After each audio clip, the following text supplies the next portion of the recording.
Europe, and it's going to be an absolute belter. The field is packed, the track is slippery. It's been a grey day here. All the circumstances that make moments very likely to happen, and it's going to be what happens down into that first corner at the start of this 50-minute race that's going to be really, really interesting for all these drivers. It's very, very slippery. There's going to be a lot of spray from these cars, so there's an awful lot for the drivers to think about. Air and track temperature very similar, 17 degrees apiece. Humidity, it's been as high as 99 degrees, I hope not, percentage early this day. So the message would have got through to the drivers. A little bit of caution is required, but in a championship as close and tight as the Lamborghini Super Trofeo, they know that you cannot back off for a nanosecond. Someone else will steal an advantage. Windscreen wipers going at the moment. The previous race on the agenda was started behind a safety car for 2 laps to give the drivers a chance to assess the conditions. We'll wait to see any messages regarding, yes, in fact, start under a safety car. The same message has come up at the top of the timing screens. Wet track, I think the drivers worked that one out as well. Lights on, yeah, all good messages for the crews. So it's a time for contemplation for the drivers who are sitting on board. But let's go down to the grid, because Dakota has caught up with car 70, the crew, with Jacob, who'll tell us all. Jacob, now unfortunately you've got 1 place grid penalty because of an incident during qualifying, but you're still starting 5th on the grid. It's a beautiful day at Nürburgring, but I'm sure you're used to this being German and this being your home race. What are the conditions like on track? Wet. So as it's always on the Nürburgring, we have rain. It's wet, it's going to be damp maybe, but I think the rain continues. So wet line, we had the free practice yesterday in the wet, so we are prepared and we want to come more to the front and get the 1 place grid penalty washed out. Now the stakes are very high for obviously this race, 5th in the championship at the moment, so champion contention on the line here, definitely to earn points. But not only that, being part of the Young Drivers program, you want to shine like a star here, don't you? Of course, I think it's my home race, so we have to perform here. German team, German co-driver in the car now, and I'm German, so I think it would be the perfect place to shine in the academy. My last question, what have you learned from the season so far? You know, you're going to be doing the 2nd stint. Pit stops have been very important for the race this year. What have you learned and how can you apply that to this race? I mean, of course, we practice driver change and pit stop practice. Always in the free practice, we do a full push into the pit lane, out of the pit lane. We just want to see that we have a free window for the pit stop so we don't get stuck in traffic when pushing the car back or something like this happens. Just get everything clean, no problems, no mistakes, and then I think we are in a good position for the result. Viel Glück, good luck for the race. Vielen Dank. Hopefully good. Thank you. So that was a young 20-year-old German racer, Jacob Riegel, sharing with Sebastian Balthazar for Leipert Motorsport. They started the season with a 2nd place. And they haven't achieved that since then, but maybe, just maybe today. But let's not get ahead of ourselves. Amaury Bonduelle was the the world Lamborghini champion in the World Finals last year. There he is on pole position, the French racer, very much in control of proceedings. And again, a driver with not too many candles on his cake, just a 25-year-old. But look how many cars are lining up down the order there. Eventually we'll see them in all their glory when the grid is cleared. The last good luck messages have been issued, but it's really for the drivers on board. It's about not having your windscreen steam up at the moment. It's about closing your door at the final minute, but also assessing what lies ahead in the run down to the first corner. From the outside of the front row for Iron Lynx is Jesse Salmonorcio. Finnish racer, he's going to be, well, let's face it, those 2 cars at the front of the grid will be the ones that don't have a face full of spray around the opening lap, and that could be a massive, massive advantage for them. And we will see if they can make that pay. So all the hard work in the quick-fire qualifying earlier today is going to come home to roost. So it's a very, very nervous place down on the grid with so many cars, packed nose to tail, front to back. I haven't done the maths, how many horsepower down there. But let's go back down to the grid, because Dakota has caught up with Ruben Wolf from Lamborghini to tell us all. I am with Ruben Moore down on the grid. He is the head of R&D and the acting head of motorsport at Lamborghini. Ruben, Not such great weather, but a spectacular Lamborghini grid. 48 cars lined up behind us, ready to go. You must be so proud to be standing on such a fantastic grid. Yeah, I'm super excited. And to be honest, from the weather point of view, it's Nürburgring weather, you know. To be honest, I was born close to the region of here, and it's always a little bit like this. So I'm super excited, and it's really fantastic to have so many cars here in Nürburgring. I've just heard the engine get started on the Urus, and I think we're going to get going racing soon. Let's go. Thank you very much. Thank you, Dakota, and thank you, Ruben Moore. I love the fact he just explains it as Nürburgring weather, but it's actually almost perfect. And the previous race today have been very, very interesting today. It's about not making any errors. Third place on the grid, Target Racing with Oliver Söderström, another driver placed well in the championship. In fact, so well that he and his teammate Lagim Ali lead the championship by 1.5 points, small margins over the driver who's starting on pole position, which is Amaury Bonduelle. So have clear line of sight, apart from the wall of spray that will be in the Swedish driver's face. But he's going to hopefully make a good enough start to pull out alongside, so he's not immediately behind the pole starting Huracan, the one you can see the gold livery of Amaury Bonduelle, front left, second position on the grid is on the grandstand side. But let's go back down to the grid because Dakota has caught up with the driver on pole. He's sitting on board. His name is Amaury Bonduelle. Amaury, now a very wet race, obviously. You've been out on track. Can you tell everyone at home what the track conditions are like actually driving around the track? Yeah, I like to drive on the rain. Tomorrow we have a lot of rain. Today, sorry, we have a lot of rain on the track. I think a little bit of aquaplaning on sector 3, but we have a driver and I do my best for the race. Look, Amaury, there's no better place to start. You've got no spray in front of you. Good luck for the rest of the race. Thank you. So immediately, Amaury, just you could see him snapping back in. He'd given a little bit of his mind to Dakota, then he's just focusing on the task ahead. That's what drivers do. It's what all top racers do. And up and down the grids, there's Sebastian Balthazar, teammate of Jacob Riegel. He'll be starting from 5th on the grid. Look for the blue and red. It's going to be hard to pick these cars out. There is going to be a lot of spray when they get going. But just to reiterate, the safety car will lead them around and probably for 2 laps. That's what we saw earlier today. All the drivers have to have their rain lights on the back of the car. They'll be flashing away. Again, more safety conditions. But right now, it's the last-minute adjustments, the moments where the drivers are nervous. They're just focusing on what is lying ahead. But now we can see them with just one team representative left with each of those cars down the grid, just waiting for the final signal. They will pull clear. Mattia Michelotto racing with Vincenzo Sospiri Racing, those famous white, blue and yellow colours. And he's had a lot of success. Italian GT champion a handful of years ago and been a real front runner in everything since then. And he's still only 21 years old, so he's packed a lot into his youthful racing career thus far. But here is our grid of cars, stretching almost as far as the eye can see up the start-finish straight. Last 2 officials would go track greasy rather than full wet. But I tell you what, if you were driving out there, you would think it's fairly full wet, and then there's going to be the spray to contend with as well. Starting 8th on the grid for the Lamborghini Stuttgart team, Guido Luchetti, showing with Kai Bergman. So thumbs up, I'm looking at you. Yeah, but right now you'll be looking ahead on that dipping run down to the first corner, the broad right-hander that sort of invites drivers in. There isn't always space for all of them to match the space required for their ambition, but it's always exciting here at the Nürburgring. And looking up and down the grid, the Super Trofeo cars, they really do a fantastic job in terms of their appearance. There's Alberto Di Folco's car, car number 15. He'll be the start driver in that, starting 10th. And he'll be alongside Rodrigo Testa. The black car on the other side of the track is Rodrigo's. Now it's suddenly getting to the point at which it's going to be time for some serious racing. 50 minutes of racing coming up. And the car's about to be released behind the safety car. Race start at 4:05 this afternoon. It's 4 o'clock, almost on the nose. So here we are. Start under the safety car. That's the message from race control.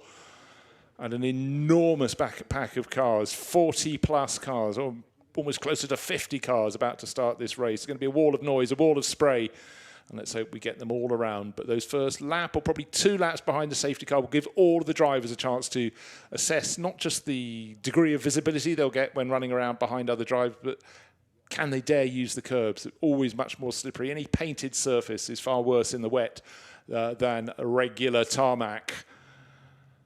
What's the visibility? What's the grip? Is there any point at which water is moving across the circuit? So under the safety car, they'll be given a chance to assess these conditions and also assess how close they can run to a rival in the field, because how close can they get without getting blinded by the spray? At the moment, behind the safety car, it is running at a bated pace. Obviously, the safety car needs to put in quite a performance to keep clear. Oh, and look, down to the first corner, you can immediately see the wet weather tyres are sucking moisture off the track, making not a dry line, but making wheel tracks for all of them down to the first corner. And if you go out wide in the dry line, that is not where you want to be in the wet. Better for the inside. So Amaury Bonduelle on pole position, the French racer from Finland's Jesse Salmanautio on row number 2. Then it's Oliver Soderstrom and Hampus Eriksson and all Target Racing, all Swedish second row. Sebastian Baltazar, Sergei Bostanyev for Iron Lynx, 5th and 6th on the grid. Then Mattia Michelotto and Gabriel Lucchetti start from 7th and 8th. 9th and 10th, Rodrigo Testa, Alberto Di Falco on row number 5. Simon Gachet and new for this weekend, Maximilian Paul coming across to race in the Super Trofeo. Alessandro Frasinetti and Jerzy Spinkovits starting on row number 7. Row 8, it's Igor Orchev for Artline and Randazzo for Vincenzo Spiri Racing. Kevin Ghilardoni back on board this weekend. Look out for him starting 17th. Simon Lemeray tucked in behind, and Dimitri Engelbert for Pegasus Racing, row number 10. Egyptian racer Emmanuel Badawi and alongside Rui Meuhas.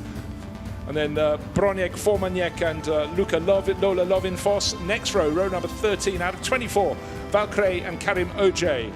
And then Enzo Garacci, and back on board for 2024, Alexander Au. And then Guerin and Shota Abkazava, again for Artline. Laszlo Toth and Gersaga from GM Motorsport there, row number 16. Andrei Lewandowski and Eric Malois for another Iron Lynx entry, row number 17. Kian Antonel and Cyril Salai. Now we're working our way down towards. And this is also a field with 4 different classes. Claude-Yves Gosselin, Paolo Bilieri.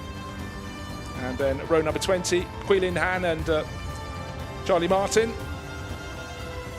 Lucas Segu, DL Racing. Nigel Bailey, the handicap racer. And then the final few rows, Ruffini and Oliver Freymuth. Expect Oliver to rise up the order a bit for AKF Motorsport. Alessandro Hernandez Ortega and Luciano Privitello, who'll be showing with his father Donovan. And then Holger Harmsen and Sylvain Doms for DS Racing. Phil, 24 rows, 48 cars, and we're set for 50 minutes of racing. But as you'll see, the clock is already counting down. The start has happened behind the safety car. Safety car boards are out. They'll be doing at least one further lap. I can see the SC boards held out on the start-finish straight as the safety car comes through the final corner, and all the cars in behind in the spray. How much visibility have they got? That's always the question. How much grip have they got? Almost a secondary question. This is the view forward from the car starting. I think it's 6th on the grid, Mattia Michelotto. Might be 8th actually, but certainly in the front of the pack. So he's got the spray of 5 or 6 cars ahead of him on his windscreen. Easy in the straight line, not so difficult when you're approaching the corners. And the first corner has a huge gravel trap, and I would be amazed if we don't end up with someone getting a bit too ambitious when the field gets released, maybe at the end of this second lap behind the safety car. And again, yeah, just look, even under acceleration between turn 1 and 2, Mattia Michelotto is getting a lot of spray from Pavel Lefterov's car in front of him. Easier to make a mistake than to get it right in these conditions. Last 2 runners only now coming up to the start-finish straight. So this 48 car field really spread out. Alex Au, this is the view from his Target Racing car. He's running in the ProAm Cup. He should be making up places once we get racing.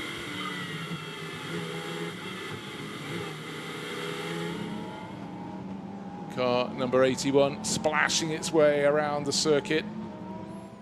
81 is in the black livery of, that's Alex Au's car, sharing with Fredrik Sorendorf, the very quick Dane, and they will be right at the front end when it comes to the start of the second race. But right now the field is running around. As you can see, the top 7 cars with the white background behind their numbers, they're in the Pro class. Pro-Am colours start from a little further back from car number 10. In 8th place overall is the top Pro-Am runner. That's Guido Luschetti. He's sharing with Kalle Bergman. So it's an Italian-Swedish combination. Such a cosmopolitan championship, the Lamborghini Super Trofeo. And in fact, Guido Luschetti starting 8th, top in the Pro-Am class. The next car in his class is Alex Frassinetti, who's 5 places further back. So really is a case of fingers crossed for Luschetti and for his teammate Kalle Bergman. They could be going for a decent haul of points, which they'll need to get them up into the Pro-Am title battle.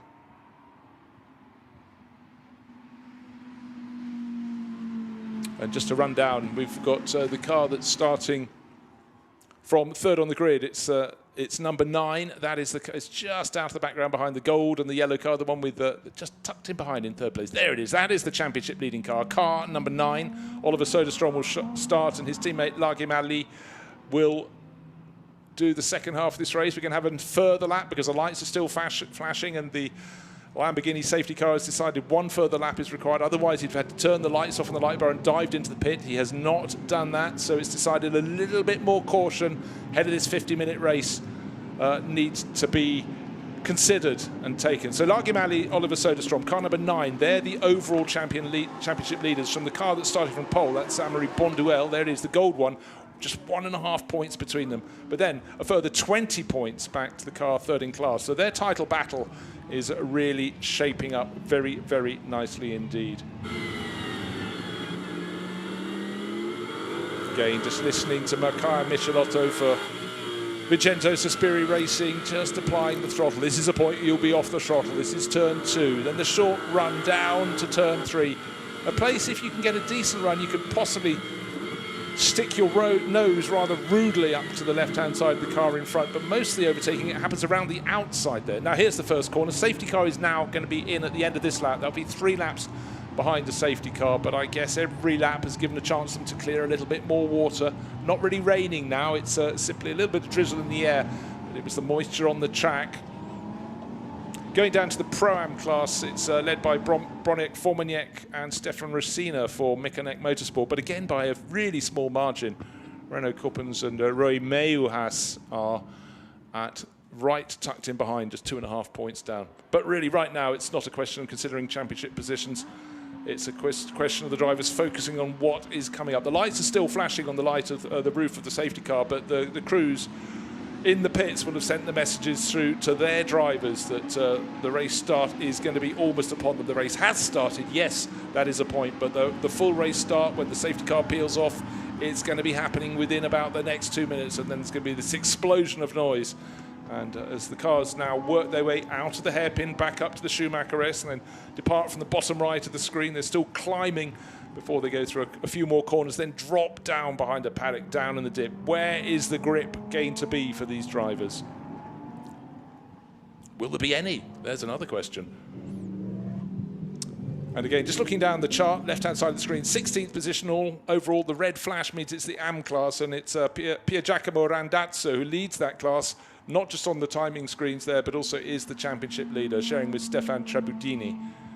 And so looking quite good in that championship. And to complete the voting in Autosport Racing's entry, Paolo Biglieri and Petar Macic leave the Lamborghini Cup class. But right now, there are 4 classes of racing, 48 cars in all, and the clock has counted down. It'll be almost 40, just over 40 minutes on the clock when they go. The safety car has turned its lights out. The field is now streaming. Line astern, no overtaking allowed at this point. Safety car is already in the pit entry lane, and Amaury Bonduelle, he's the one who can dictate. He's the race leader. He's the driver on pole position.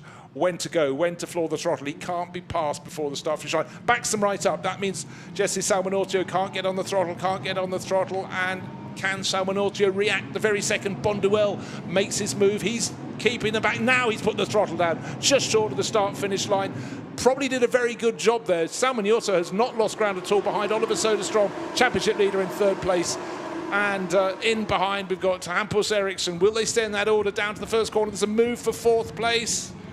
that becomes a tiny bit of contact, but the first two have got clear, and the driver making the dive had to back right out of it. All behind, behaving very nicely so far. Still about 20 cars to come into shot. A little bit of a shoulder-to-shoulder action there, but that is about as clean as you could expect with 48 cars of equal performance on a slippery track. Fantastic view. Looking forward, it almost feels like something from a movie at this point. Oh, we did get a spinner.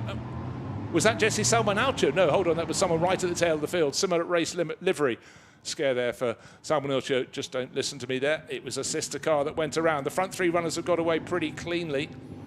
The driver who was trying to make the moves was, I think, Sebastian Balthazar, blue and red. He was the one who came down. Looked like he got into third position, car number 70. Had to back out of the first corner, and someone made a mistake ahead of him. He's gained a position. Someone's gone off. But here's Matteo Michelotto riding with him, seeing what places he can gain. Looks like he's come up into fourth position. With that mistake we saw just on screen, just in front of Sebastian Balthazar, suddenly the first two runners have got clear. Oh, dearie me, just running slightly wide. Balthazar will not have impressed his own teammate there, running wide. He'd gained positions, he'd lost positions, he was fighting back, doing it all over again. But Jacob Riegel, who we heard from down on the grid, couldn't do a thing about that. And now, can our race leader, Amaury Bonduelle, do anything about the challenge from behind? Because Jesse Salmonaucio pushes, shoves, does not get through. This is the battle for the lead. Two-way battle. No, let's make it a three-way battle. Around the outside goes Oliver Söderström. Oh, so from 1 second, we had Salmonaucio trying to challenge for the lead. And suddenly he's not in second, he's down in third place. Bit of breathing space now for Amaury Bonduelle in the lead of the race. But I really don't think, as they come up towards the chicane, that it's going to stay like that for long. And then suddenly, Söderström just going a little bit deep into the corner didn't help. Had to come back across the track, right across the nose of Salmonaucio, which is all very, very good news for our race leader. This may buy him just the tiniest of advantages.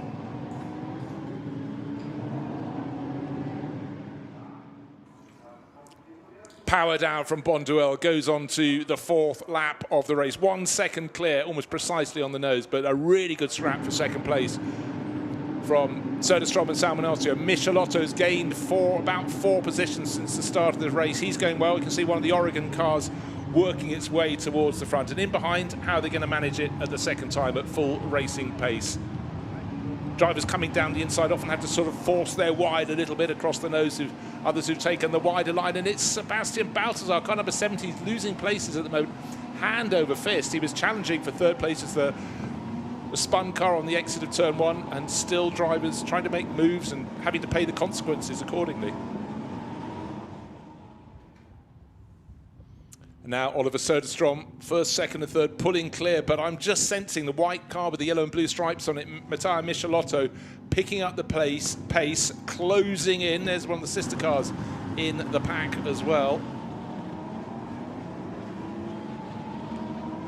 Gosh, there is absolutely racing wherever you look, up and down the order. Just saw Dimitrov almost running wide at turn 6. Again, the braking has to go on then. There's a little kink on the run down here, the sweeping run down to the hairpin, the lowest point on the Grand Prix loop. Still places are changing at every single corner. And don't forget, these are two driver races. We'll get to the impudence of pit stops later on. Let's just enjoy the racing right here and now. This is the front battle. This is the lead. Amaury Bonduelle, who started on pole position, very nearly lost the position to Jesse Salmonaucio, but now he's under pressure from Oliver Söderström. And all along, as they battle, Matteo Michelotto is another 2 and a bit seconds further back, but he will be closing in fourth place. And they're on back. It's place changes at pretty much every single corner of the lap. Fantastic racing, and certainly when you get greasy conditions, you see some drivers not putting a wheel wrong. Simon Gachet is just outside the top 10. Look for him, car number 83. I think he's just at the back of that pack. Yeah, he's had a good run so far. Normally see him running in the GT3 class, but he's cross-pollinating, moving across this weekend and giving other things a try. Drivers bouncing over the curbing.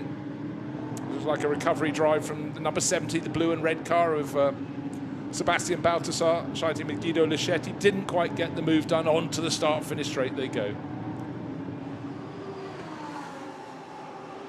It's full windscreen wipers on for all these drivers. Tail end of the top then, Lischetti in 8th, and as the leading ProAm and the Pro lineup is Sebastian Balthazar, tucked in behind in 9th position. gap between Amory Bonduel on the start-finish line was 0.6 of a second. Looks marginally less than that. His gold car going out of the right hand of the screen there out of turn 4. In fact, he got a better exit from that complex of corners than the chasing Oliver Söderström. But you can see how hard the French driver's pushing the front end, just not wanting to behave, but he got it turned in the downhill approach to turn 5 and then caught it, and it looked so that could have been a wide run over the curbs, over the grass and probably into the gravel, but he somehow held on. That is indicative of how hard our race leader Amory Bonduel is pushing. And the driver in third place, Jesse Salmonato, had that initial challenge for the lead, didn't quite work. Bonduel hung on. Now he's falling back towards Matteo Michelotto. And Michelotto is actually being caught by Alberto Di Folco, car number 15, getting into the mix as well. That's for Scuderia Viorba course. He's sharing this weekend with Benedetto Strignano.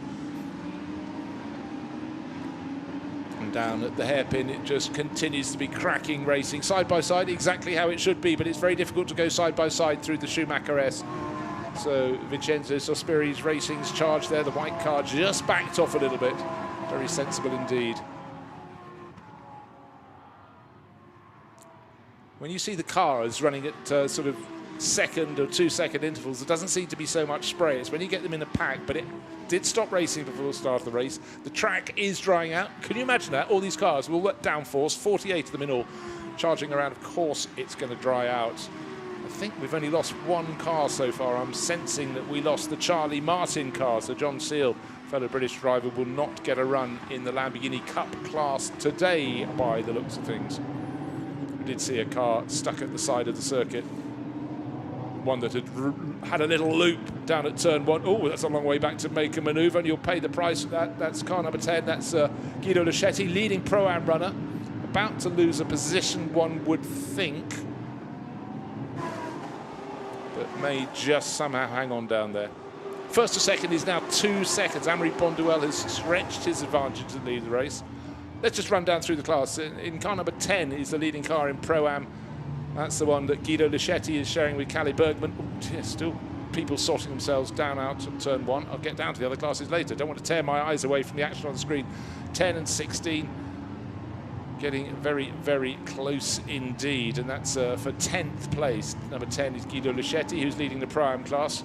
So many different lines. Car number 16 is class rival. That's Alex Frasinetti for Vincenzo Sospiri Racing. So they're having a really good scrap for Pro-Am honours.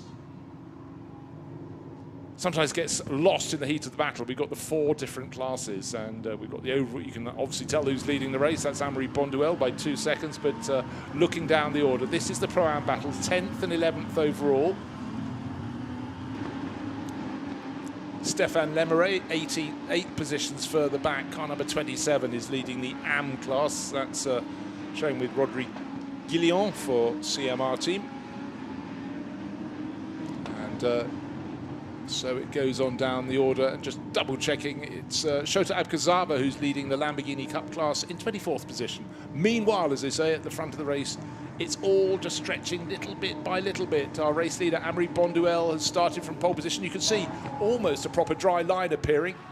Now, we just mentioned the Guillon car. That was moving around on the track there. Stéphane Lemeray is taking it in the first part of the race. It's black, red and yellow in true Belgian colours. And it's just immediately behind the number 22. They're just going out of shot. There is 22. In fact, I think we might have had a change of places there. Could have swapped around. Yes, they have swapped around. So Stéphane Lemeray, here he comes down the slope. You can see the Guillon sponsorship on the nose. That's the lead car in the AM battle, car number 27. And he's got 4 places between him and the car behind. Oh, that was a rather clumsy run through the chicane, but again, you often get drivers adjusting their line when they rise. There isn't so much grip up over the curbing. So Stéphane Lemeray. That's a much neater line through the final corner. Very wet at the final corner, but other parts of the circuit are certainly drying out little by little. But our race leader, Amory Bonduel, was 2 seconds clear. Now he's 2.5 seconds clear. And has set, not too surprisingly, as the race leader, the fastest lap of the race. And what we're starting to see now I'm just starting to sense is maybe, just maybe, the driver in third place, Jesse Salmonaucho, who started the outside the front row, is closing, and we can watch the battle from behind. This is Matteo Michelotto in fourth place. He's another second down from Jesse Salmonaucho, so starting to make the moves, starting to get in among the traffic. That's the battle. That's the Pro-Am battle that's so far. Oh, bad of a change of position because it was 10 from 16, i.e. Guschetti from Frasinetti, but that's been reversed. Frasinetti dives up the inside, gets the move done into turn 5, turn 6, gets it done down, sweeping down the slope to the hairpin. And almost getting a clonk, not getting the braking done, running a little bit deep. So suddenly it's going to change back, and Luchetti goes, yeah, you passed me, but hey, you didn't lock the door. I'm coming back through. And about another 5 seconds further back down the track in 15th overall is Rui Meujas, is third, as you can see on the graphic, in the Pro-Am Cup class. Gosh, it does seem as soon as anybody gets ahead, they make a slight mistake. Just saw a slight slip up there from Guido Luchetti. Kept it on the track, though, so no damage done. Lost a bit of momentum. Oh dear, and suddenly we have a tumbler deep into the gravel. Claude-Yves Gosselin, he was running in the Pro-Am Cup, and he's not far off the track, but the tail has come around on the exit of turn 6. And even though the car doesn't look bogged in, isn't, he had to wait an aid until he got the signal that he could drive onto the track. He's now left gravel, unfortunately, for anybody else coming down that slope into the dropping right-hander. Did he go on of his own accord? Judging by the fact he had someone right on his tail, that might not have been the case. Looking at the slow-mo, is the tail starting to come around? Yes, it is. Does that mean it had a push? Not necessarily, but quite possibly the laws of physics would have been included in that. Oh, yes, with bodywork contact as well. Car 39, bang to rights, as they say. The driver, that's a Target Racing entry, Huilin Han. He's racing it solo, so I'm afraid he can't blame anybody else. So contact there. And the driver who was more delayed was Claude-Yves Gosselin. He did get back onto the circuit. A couple of cars just coming into the pits at this point as well, so at a standstill, treble 3. Race going so fast, and the pit stops are coming their way. So again, these are all looking very measured. One of the Oregon team cars is coming in, a Vincenzo Sospiri racing car as well.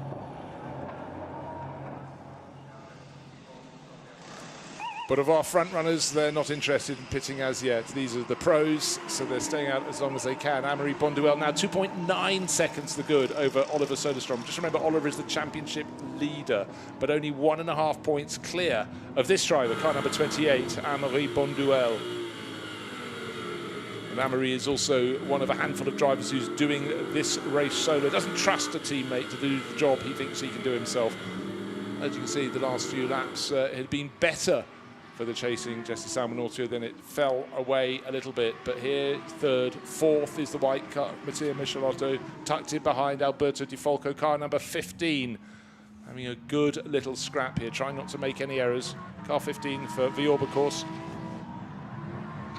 6 and 15. Well, Michelotto, he'd been pulling ahead, and then suddenly he just seemed to lose a little bit of attention. Suddenly, Alberto Di Folco right onto his tail, looking to try and dive up the inside. There's a drier line right on the inside, but by being the tighter line, it's the slightly slower one. But down the start-finish, they go just past my commentary position in a blur of spray and a wall of sound. They go down to the first corner. You want to be up the inside line. That hasn't been left open. Has Matteo Michelotto gone in too deep? Yes, the answer to that one is affirmative. He has, and so we have a change for fourth position. Alberto Di Folco was applying the pressure, and I think Michelotto just looked in his mirrors, double-checked for maybe the umpteenth time, and just missed his braking point on that slippery turn into turn 1.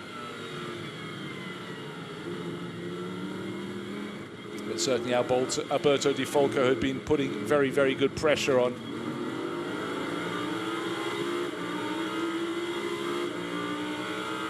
Alberto's been racing in the Lamborghini Super Trofeo for a very long time. 10 years ago, he was the European Pro-Am class champion. And boy, has the championship grown since those years. A decade ago, it's grown and grown. It's a global championship now. This is the European Championship. the grids are absolutely packed out. They're rammed. How tight would you like your racing down at the hairpin? Well, that's pretty impressive down there. And again, cars that run out over the curves have to wait to get the power down. Those that stay on the black stuff, they've taken the tighter line. And you can just see there, the car that's just been passed in front ran wide on the exit of turn 8 of the hairpin, couldn't get on the power, Those on the tarmac could. That is why he lost one position. But again, good, neat driving and fantastic viewing from on board.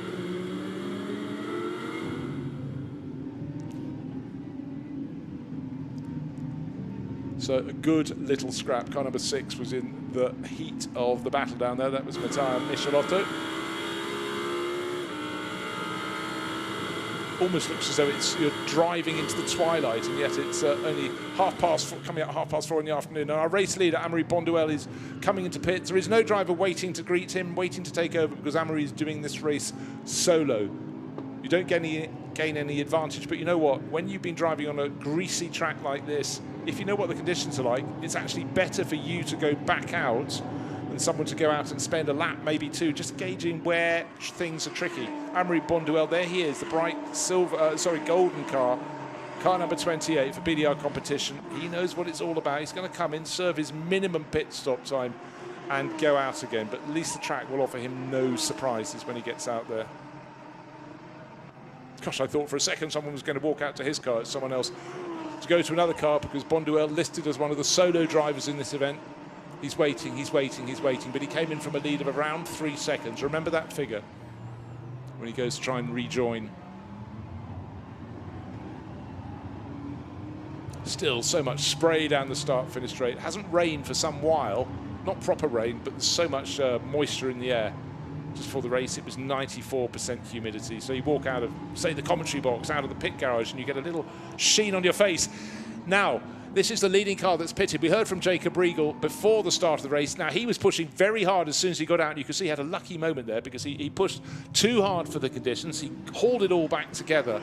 And it's going to be interesting to see, if he doesn't make any more mistakes like that, where he will slot back in. He's 32nd at the moment, but that's because he was one of the first handful of cars to pit. But while his rivals are sitting in the pit lane, not always stopping exactly where they need to be, here is Amaury Bonduelle. He was the race leader before. He ought to be the race leader again after these pit stops. Can't accelerate away properly yet. Has to cross the white line. Now he can accelerate. Yep, he's come out clear. No one's even coming out of the final corner, so he's got a big advantage over Jacob Riegel. Jacob will not stay down in 32nd position. He will rise probably to about 10th, 12th position. Car 57 out on the circuit. That's Igor Oretchev. He was another person who pitted very early indeed. So we'll see. We saw them tumble down the order because the other cars were continuing in the race, and those behind them on the track moved ahead. But now they've served their pit stop, they'll be going up towards the front all over again. Car number 10, Kalle Bergman. That was one of the top handful of cars fighting over 4th place for a lot of the early stages of the race.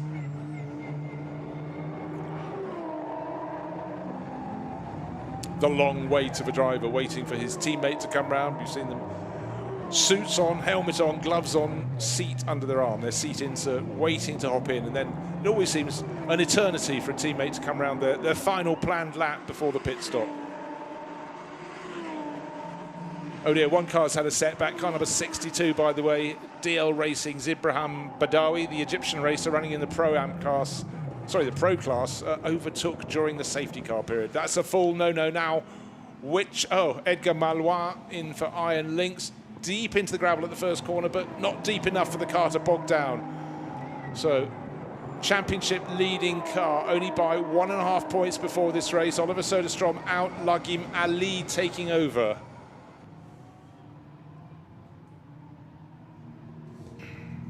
Running for Target Racing, so one of the cars has a problem on the track, but Target Racing all neat and ordered. Their number 9 car, where will that slot back in? But we know this car, Amaury Bonduelle, car number 28, gold with black and yellow flashes, run for BDR competition.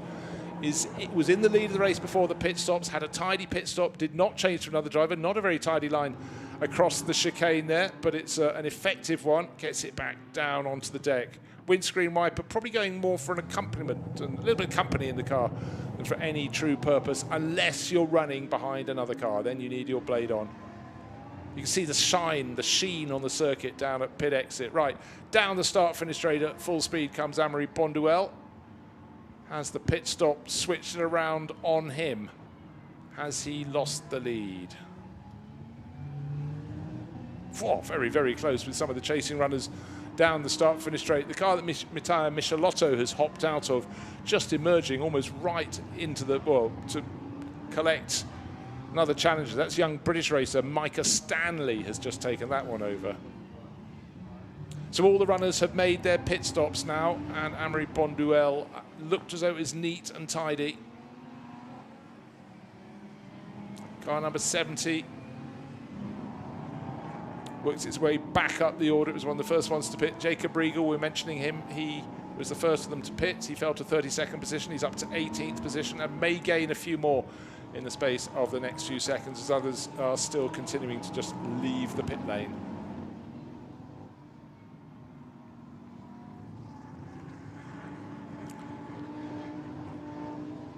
Car 31, haven't seen too much of that. That's working its way back towards the front end of the order.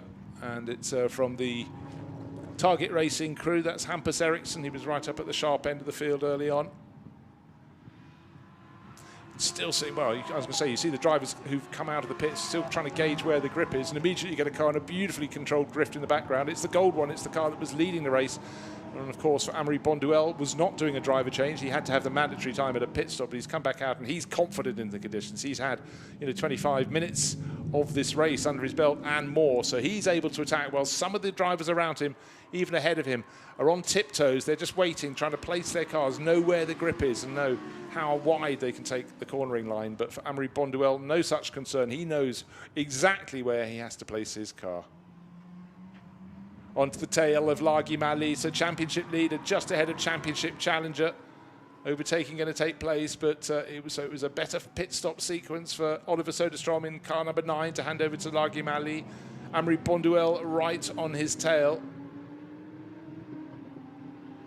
And confident enough to pull alongside, goes very, very close to the pit wall, and who's the braver? Well, the inside line is the one you're going to want. You're going to naturally run a little bit wide. So I said the advantage Amaury Bonduelle had.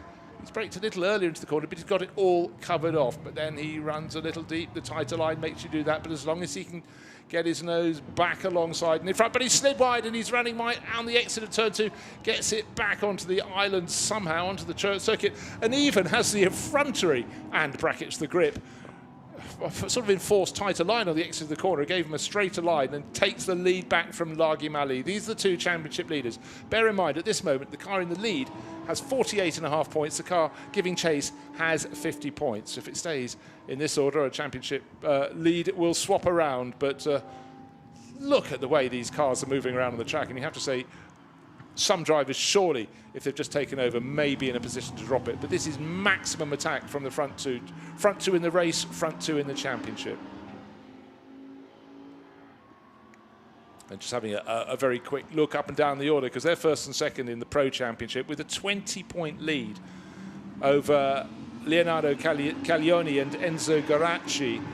And they are not in the reckoning at the moment. Somewhat down the order for the Oregon team. And by the way, after the pit stops, the leader in the Pro-Am class is running in 12th position overall. You can see the green background. It's Ignacio Zanon. But he's only about half a second clear of Kalle Bergman, car number 10. The lead battle goes one way, goes the other. This is absolutely cracking stuff. But who is going? It's going to be the case, not who makes the brilliant move in some ways. It might be who makes the minor error. But right now, Amaury Bonduelle has got himself in front. Now maybe he can settle down, but he had to hunt hard for that. But Largi Mali is, well, I don't think he's even falling away particularly. Oh, but then he locks it up, coming up into the chicane, collects a cone for Christmas, takes a straight on, needs to get that cone out from underneath. That's really going to not help him at all. And again, the front corner doesn't want to turn in at all to the final corner of the lap. One little slip, I felt, what would be what sorted out this battle. It looks though the slip was the one from Largi Mali. He couldn't get the car to turn in. Car number 9 had led at the opening part of this lap by the smallest of margins, and now it's gone the other way. He's 8/10, nearly 9/10 of a second down on the gold Charger from BDR competition, with Amaury Bonduelle, our pole starter, now surely going to start pulling clear. Wait to see in the background, has that cone dislodged itself when they went down to turn 1? Looking to see if it's still under the nose of the number 9 entry that's running in second place in this race. Either it's gone under the car, or when Lagimali turned onto the start-finish straight, it might have moved out from underneath, but it would have been a real interference.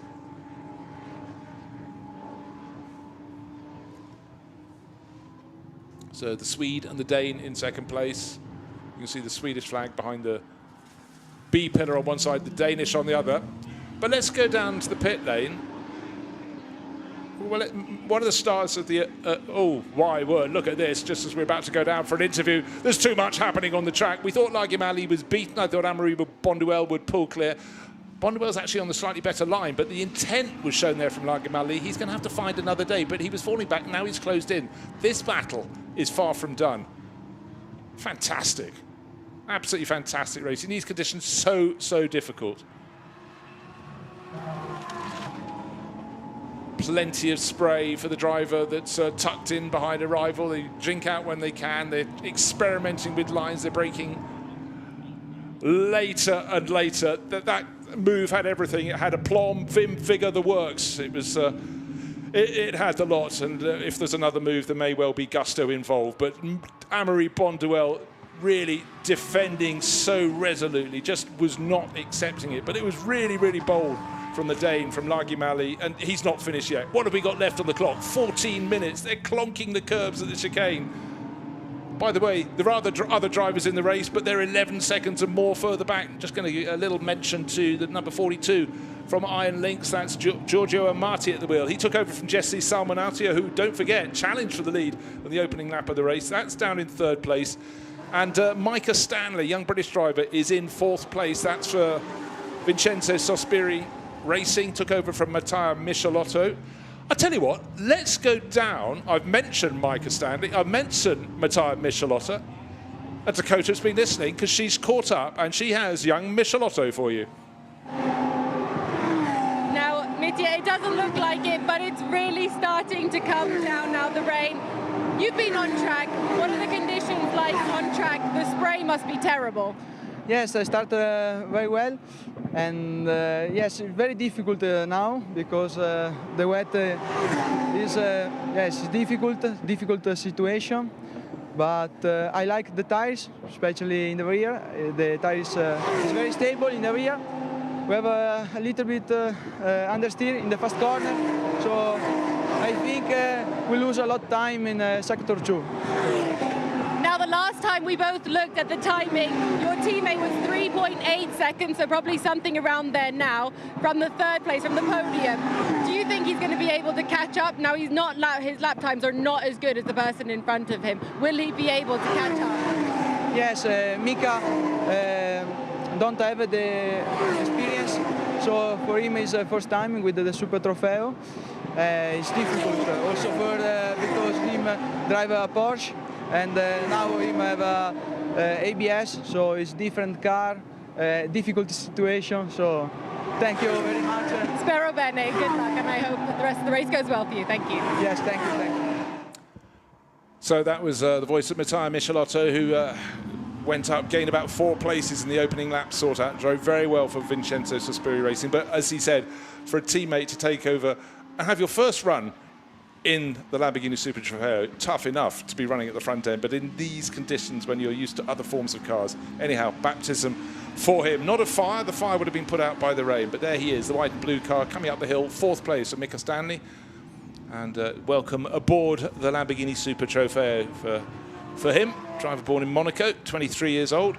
And just to point out, by the way, that Matteo Michelotto finished second in this championship last year, so he has pedigree. Oh, very deep into the corner from Michelotto, from the Vincenzo Sospiri car. In fact, it's car number 16, so a little bit further down the order. That's Ignacio Zanon, who's leading the ProAm Cup. 2 cars in the same livery, can catch out even the most simple commentator, but he's got lots of pressure from behind. There's Kalle Bergman, car number 10. That had a really exciting opening stage to the race. Now it's settling down. This battle for 12th overall. It matters not, though, whether it's 12th or 7th or 17th. It's fighting for the lead in the Pro-Am class. Nothing between them. they've been caught by the third driver in their class, which is Stefan Rosina, car number 11. Oh, in fact, hold on. Suddenly we've got number 10 coming into the pits from the lead battle in Pro-Am. And is there a problem for Kalle Bergman? Clearly there is. He wouldn't be coming to the pits unless he suddenly responded to the fact that the teams think it's raining more heavily and they're going to put another set of rain tyres on. But with only 10.5 minutes remaining, surely you'd want to hang on out there. Let's take a look into the pit lane. Is there a problem? Or if there is, what is the problem? Or is there a drive-through penalty perhaps? Oh, there is. Oh, for not managing the minimum pit stop time. Number 10 has been pinged for that. So all the good work has been blown out of the window. And car number 62 also is coming in to drive through the pit lane at the pit lane speed limit crew. That's the DL Racing example of Ibrahim Badawi. So they did not do the minimum mandatory time at a stance on the pits. You know, sometimes you can shave half a second off the mandatory time and then you've got to drive through the pits and serve your time. It's just not worth it. But hey, it's the heat of competition, possibly with rain on the stopwatch or whatever. Right, this is a great battle. We're talking of another car from Vincenzo Spiri Racing. We heard from the teammate of Mika Stanley there. He is being pushed all around the circuit by Igor Oretsev. The blue nose of Oretsev's car is alongside. Is it going to touch? Oh, very close indeed. He had to come right out, and there's plenty of pressure from behind because Hampus Eriksson is in there as well. Car number 31. That's Target Racing as well. Another of the drivers who's racing the whole way through this race. So, attack from Igor Oretsev was repelled. Oretsev has gained about 10 positions since the start of the race. He started some distance down, but certainly made very good progress in the blue number 57. Another driver who really likes that tighter entry line to the chicane. He's trying to get four square on the circuit. He's side by side. Yeah, but he's got to go to the pit lane.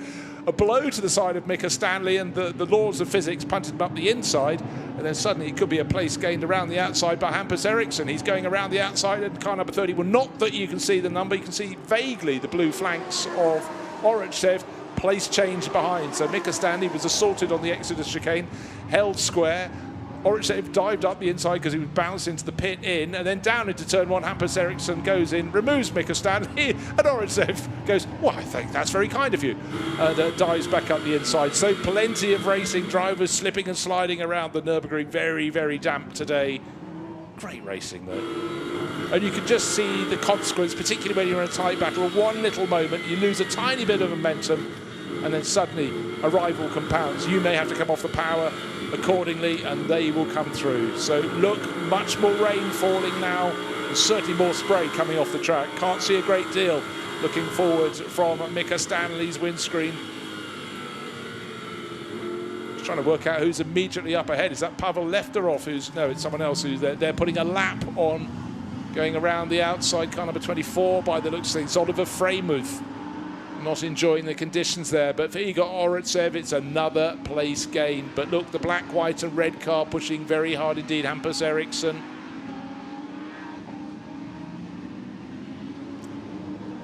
And the contact between Oretsev and Mika Stanley when they were exiting the chicane that bounced Oretsev into the initial bit of the pit entry road before he came back onto circuit. No further action.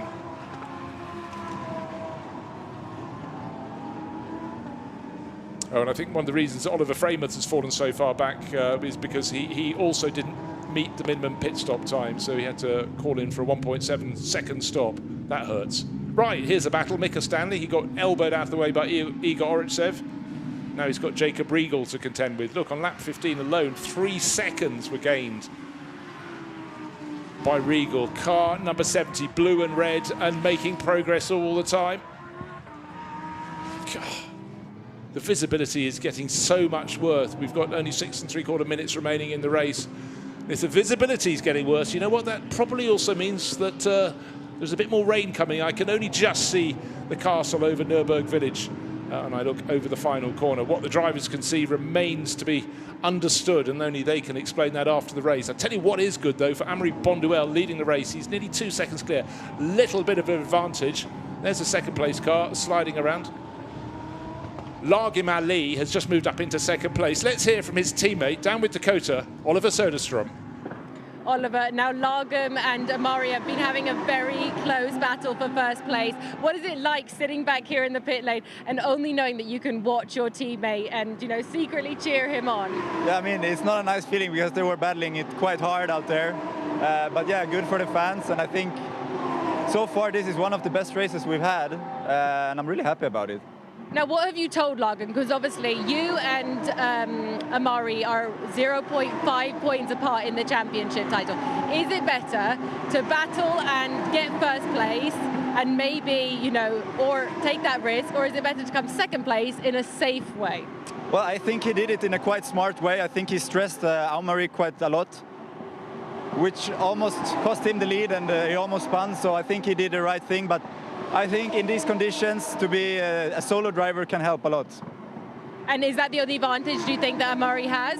Yeah, because Lagum now went out and he doesn't know the track while Amari does, so yeah, it's a small advantage, but I mean, we have to take it. It's a part of the game, so. You need to get the telepathy going with Lagum. Yeah, exactly. I tried to tell him what to do and how the track is, but in the end, he has to feel it himself. Let's see what happens. Thank you very much. Good luck. Yeah, thank you. So that was Dakota with Oliver Soderstrom, and there is, hold on, that's our race leader in the middle of the pack, car number 28, the gold one, hugging the inside line, and there's a real challenge. One of the cars in front of them just immediately spins. That's a distraction, but look, Lagum Ali is right under the rear wing.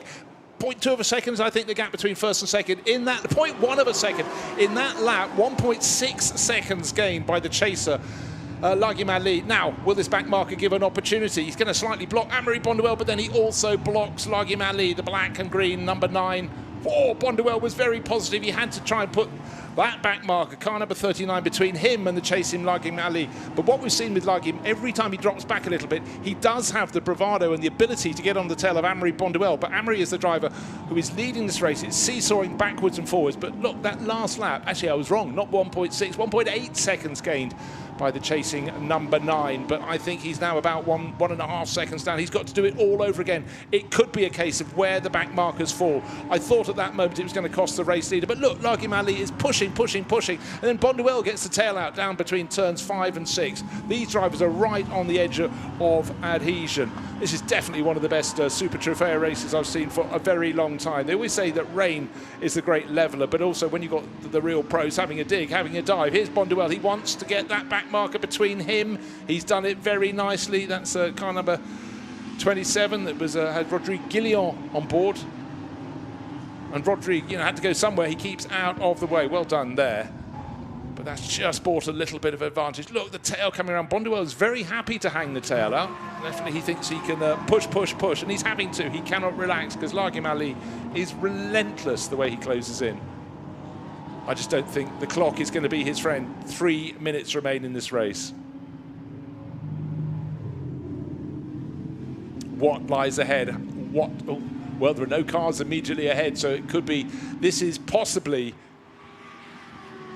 to the advantage of Lagum Ali. You might think it's counterintuitive. Maybe it's better for the driver up front, but quite often the driver up front, they've just got to see how the drivers that they're about to lap react, where they place their cars. And the further up the order they get, the more likely they're going to know where they are. But surely this is a big enough lead. Round we go. It's going to be this lap coming up, and then one more after that between now and the end of the race. Or is it? Fastest lap of the race is 2 minutes 17. We're crossing the start-finish line now with 2 minutes 18 on the clock. So maybe, just maybe, the checkered flag will come out in time to greet Amaury Bonduelle at the end of this lap. We're talking about maybe a second either way, and if he's a second faster, then it means it will be one further lap beyond. I'll keep an eye on that. Well, no, we did just start the final lap of the race. There's the graphic at the top of the screen. So Amaury Bonduelle's got to hold on for about another 13 corners. He's slipping, he's moving around the circuit, but surely he's got enough. And also the back markers that may trip him up, but equally easily they could delay Lagum Ali. Lagum taking a different line. They're trying to find any advantage he can. It'd be great if there weren't any back markers. It'd be great if this is a pure battle to the end of the race. But through the first 1, 2, 3 corners they go, down to turn 5. The track is dropping away down the hill.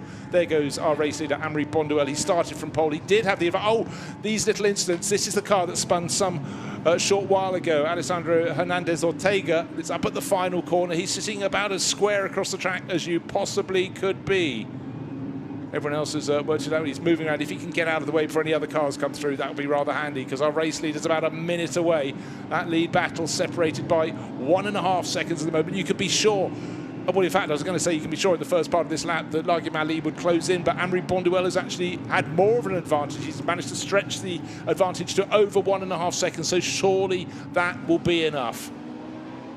One slight concern, is there going to be any bodywork up in the track that fell off the number 77 entry, because it was right on, it'd be blind for the drivers as they turn into the final corner. A little bit of bodywork did fall away as it left the corner when it regained the race, but here we are. Yellow flags will be in turn 17. That's where we saw Guillion's car moving away. Sorry, Hernandez Ortega, not Guillion, I beg your pardon. Here's Stefan Racina. He moved into the lead of the Pro-Am class. We saw him having a really good run up the order, but here is our race leader. This is the final lap. These are turns 15 and 16. The next one is 17. I'm pretty good at my maths, but there's a yellow flag. He couldn't be passed, but anyway, Larguim Ali was not close enough to get in the mix. He gave it a really, really good shot, but it's just not going to work for him. So Bonduelle will put another win on the board. That's his fourth win in 6 starts so far this year. Neat, tidy, and in the end won by 4 seconds. That's because the chasing Larguim Ali just backed off with the yellow flags. He knew he hadn't quite made it, and at the end, car number 42 came through. Fairly quiet run to them. For them in the end, that was Iron Lynx's Giorgio Amati, who was sharing with Jesse Salmonatio, coming through the order. But in behind, still places changing. We can tell you that Stefan Racina ought to win the Pro-Am class, but I can't actually say for sure, because I tell you what, it's very, very close indeed. There's Racina, red and blue, but he's being chased very, very hard. Ignacio Zanon is in the mix as well. It's very, very tight indeed. Zanon in the white and blue car of Vincenzo Sospiri Racing. No, he's got 2 cars between him and the Pro-Am class winner. Surely now Stefan Racina just has to turn into the final corner. Can't be passed here. There's a yellow flag. But the checkered flag is out. Yes, there is some debris on the corner. There's the checkered flag. There is the victory in Pro-Am for Racina. And the AM class was won just 2 places further down the track by Stefan Trebudini, who went increasingly well through the course of that race. But Frederick Schandorf actually just passed Ignacio Zanon to take second in Pro-Am in that sort-out. The 3 cars within a 5-car group. But there, our race leader, our race winner. He started on pole. He was almost deposed, but he resisted all challenge. Larguim Ali really kept him honest. But in the end, Amaury Bonduelle coming through to victory. It was hard-earned, but they're the ones that count all the more. So in the AM class, in 12th overall. Okay, well now, look, you know, normally you slow down, you celebrate, you know, blow kisses to your crew, but because it was so tight to whether they'd have to do one further lap, it does look as though the message hasn't got through to Amaury as yet, who's still setting a really race-setting pace here, but surely now he can go, you know what, and the team go, come in, but no, he clearly thought he just was going to have to do one further lap. It was probably a second's difference at the end of 50 minutes of racing, but one more for luck, driven with great style there, and also maybe now he's got the message. There's the checkered flag. Good grief, I've won the race, but what a stint. That was a really great battle for the lead of the race. The wins that are hard fought are all the more worthwhile in the end. So now he can slow down, maybe take a shortcut back round to the pits, but job done. And by the way, the Lamborghini Cup class was won by Shota Abkazawa, down in 28th position. Karim Oj was second in class, and third in the class was Donovan Privitello, who finished down in 41st position. So there's the shortcut. The teams don't need to go any further around. They can nip the back entrance out of turn 1 and go back to the paddock. And I think for a lot of those drivers, they'll have stories to tell. There can't be a single driver who get their car in a straight line for the entirety of that race. Very tricky conditions. They did a really good job. But that was a classic lead battle with nip and tuck, and looking down the inside, looking for the outside, then having to work their way around some of the back markers who were minding their own business perfectly well and staying out of the way. But you know, you've got to guess which way to go. But in the end, Amaury Bonduelle racing solo, and maybe that was his advantage. Won by 4 seconds. It was a whole lot closer than that.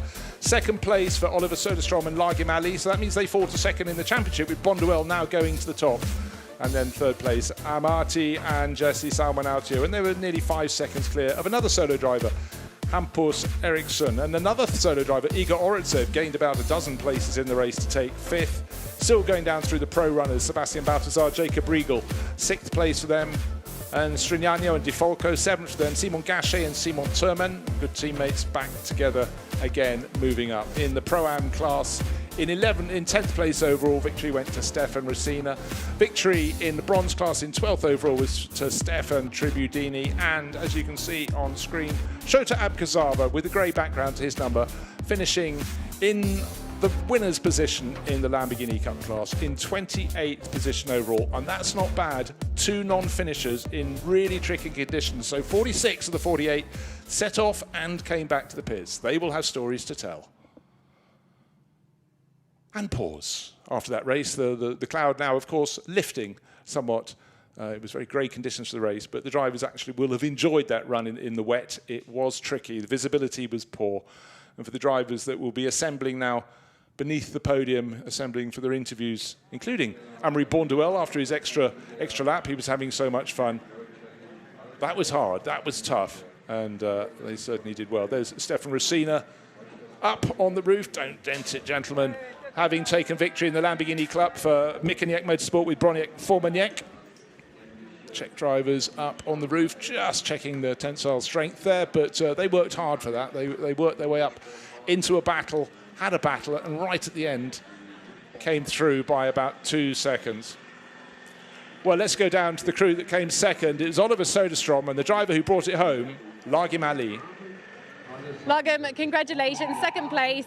Did you just not have him? I mean, you finished with 4 seconds different. I guess you just let him go at the end. Honestly, I'm really happy with that. I wanted a race. I wanted a close race, a fair race as well, and that's exactly what I got. Maybe not at the first spot, but I think that's all right. Look, it's good championship points, right? Yeah, exactly. Oliver, you and I were discussing earlier. We were just hoping Lagim wasn't going to crash. You happy with that result? Yeah, I'm pretty happy with it. I think you gave it really freaking all. So I'm really proud of you. Thank you, mate. So tomorrow's race coming up. Obviously, congratulations for today, but tomorrow's another day. How are you going to catch Bonduelle tomorrow? What's the plan? In the pit stops, maybe. Yeah, pit stops, good choice. He's got 3+3 seconds for the pit stop. Is that a good idea? That's what happened today, actually. But he just caught up to me because I didn't know with the car and the weather. About to run you over as well. Speak of the sun, here he comes. Here he comes. Congratulations, guys. Good luck for tomorrow. Well, good tense battling there, and of course at the end 4 seconds wasn't indicative. There had been a place change. It was only really coming up to the final corner that they had to back out, and here is Amaury Bonduelle, did the whole race solo, and I do think that's an advantage, particularly when conditions are wet, slippery, and just he didn't have to go out and gauge them. He already knew what they were, but great to see Lagim Ali and Oliver Soderstrom being so fair and sporting down there. They're way clear, these drivers. The 2 not driver pairings, because of course Amaury does it all on his own, but they were 1.5 points separated at the top of the championship before the race. Now their positions have swapped over, and this man waiting to take his helmet off, gloves first of course, Amaury Bonduelle, is now the championship leader. Can anybody else get into the game? Because the next car was 20 seconds further back. That was the advantage of the top crews. Giorgio Amati and Jesse Salmon-Autio eventually coming home in 3rd place. But Amaury Bonduelle has brought his gold car into the gold medal position. Let's hear Amaury with Dakota. Congratulations, Amaury. It was really tough at the end there. Lagim gave you a good battle, but a gold car for 1st place. What could be any better? Yes, it was not an easy race for me. With the problem with the alternator at the beginning of all the race, I pushed all the time on the alarm on the car. The car was not perfect on the race. I think a little bit too low in pressure, but yeah, we win the race, and I'm super happy to win the race. Don't seem super happy. I mean, I know you had problems with the car. What can you fix for tomorrow? Obviously, tomorrow's a new day, but you've won the race today. Yes, I'm super happy. Normally tomorrow the race is dry, but I start from P5, and I hope I win the race. You better get your mechanics to work. Good luck. Thanks. So there he is, and also I think you can see the effect not just of having an extreme race like that, but he drove all 50 minutes, conditions difficult, but now we found out he had a problem with the alternator from the start. The tyre pressures were wrong, but he did what he needed to do. But Oliver Soderstrom pushed him hard, and so did Lagim Ali. Fantastic run for the fourth.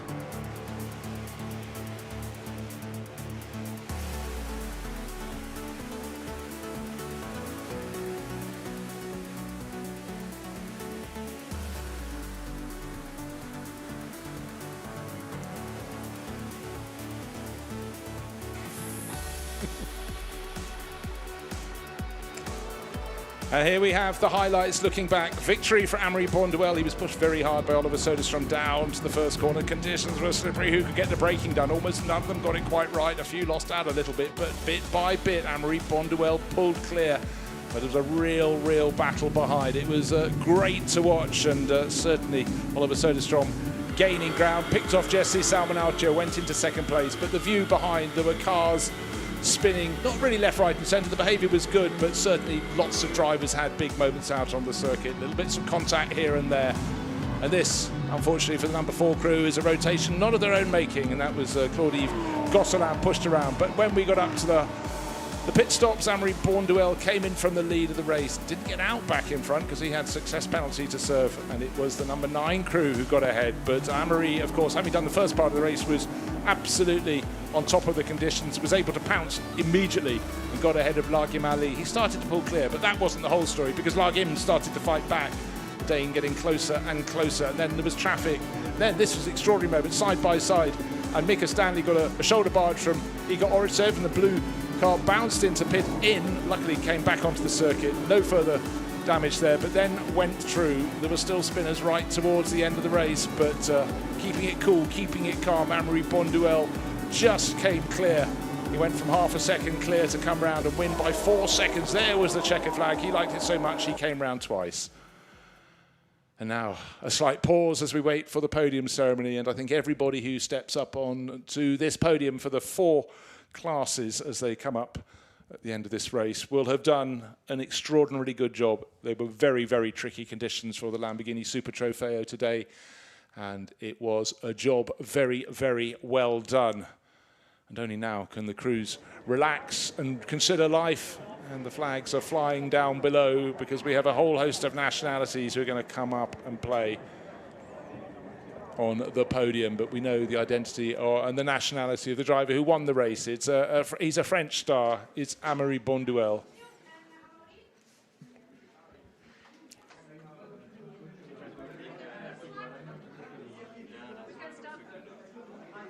And again, all the drivers, anybody up here has done a good job. They've managed to either come first, second or third in any of their classes, or first, second and third in the race.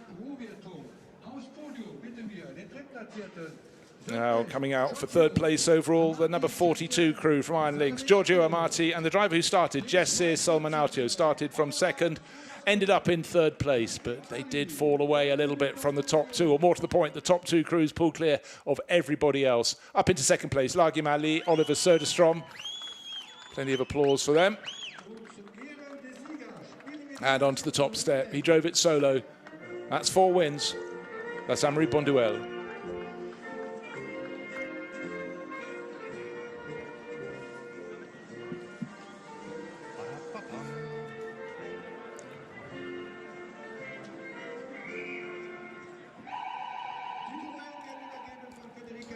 So top 3 in the race and top 3 in the Pro Cup, as you would expect. The national anthems ring out and the trophies will be about to be presented.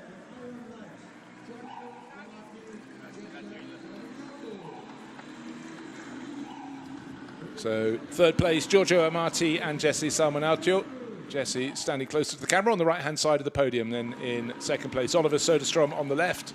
With the longer hair, the dark hair is Lagim Ali, so Swede and Dane. But it's a Frenchman on the top step of the podium. It's Amaury Bonduelle.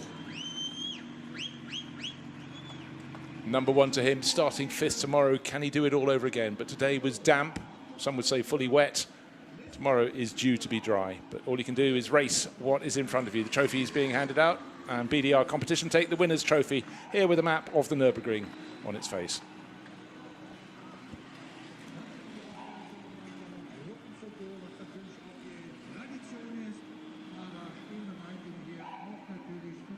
As they smile for the cameras, that's the fourth time that Amaury's had to do that this year. 6th place in the first race, 3 wins on a trot, a non-finish at Le Mans, but he's back in the winning vein and now is the championship leader. But we've got another race here at the Nürburgring tomorrow, so the trophy's up. We'll have 3 more podium ceremonies to follow because, of course, we've got ProAm, we've got AM and Lamborghini Cup as well. 48 cars split across 4 classes.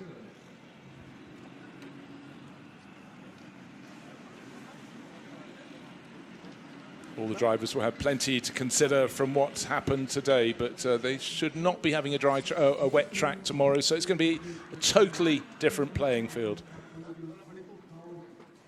So he's good in the car, and Amaury Bonduelle pretty good at aiming champagne into the eyes of his rivals, but Larguimali taking that in good spirit. And they will have to do it tomorrow. Plenty of track action here at the Nürburgring. It may be summer, doesn't look like summer, but maybe tomorrow it just will. So for the top 3 crews, it's over and out for today. That's Saturday done for them here at the Nürburgring, but still we have the ProAm, AM and Lamborghini Cup podiums to follow.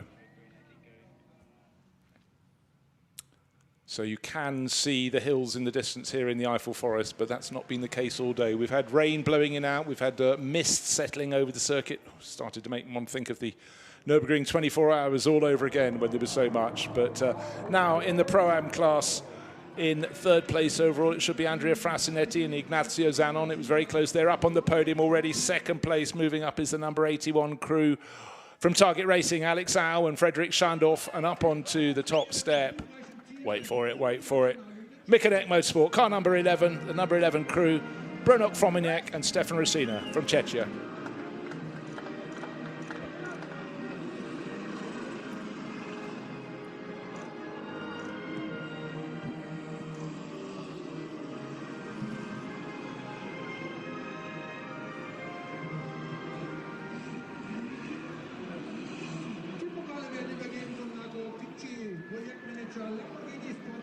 So there we have Formignac and Rosina, winners of the Pro-Am class. And it was very, very close at the end of the race. Frederick Schandorf, who's 2nd from the left, was really putting on a charge. And if the traffic had fallen very slightly differently around that final lap, maybe the smiles would be on the face of Alex Au on the left of the podium and Frederick Schandorf. I'm fairly sure that Frederick Schandorf qualified well for the 2nd race, so that could be an advantage starting right at the front. And Frasinetti and Zanon, they were right in the mix as well for honours in the Pro-Am class. So they've got to do it all again tomorrow, but today in really tricky, greasy conditions, it was a good job. Some great racing out there.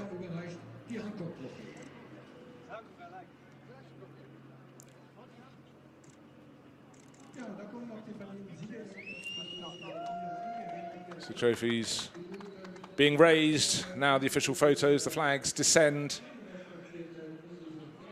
It's been a great day here, tricky, tricky day, but it was the making. A lot of the drivers may not have really raced a huge amount in the wet, and certainly not in the Lamborghini Super Trofeo, but you've got to take all weather conditions, and they put on a masterful show. There was probably more overtaking this race than there will be in many a race in the dry, because people do make mistakes, but it made it spectacular, and it made any successes achieved all the greater and the more welcome to all involved. So it's been a cracking race. We've got another 50-minute race for the Lamborghini Super Trofeo tomorrow.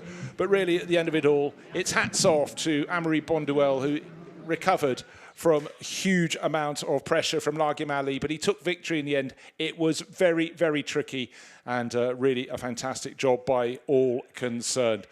So it's goodbye from me, Bruce Jones. Do join me tomorrow. I'm sure it'll be sunny, and I hope the racing is even half as good as it was today, because today it was brilliant.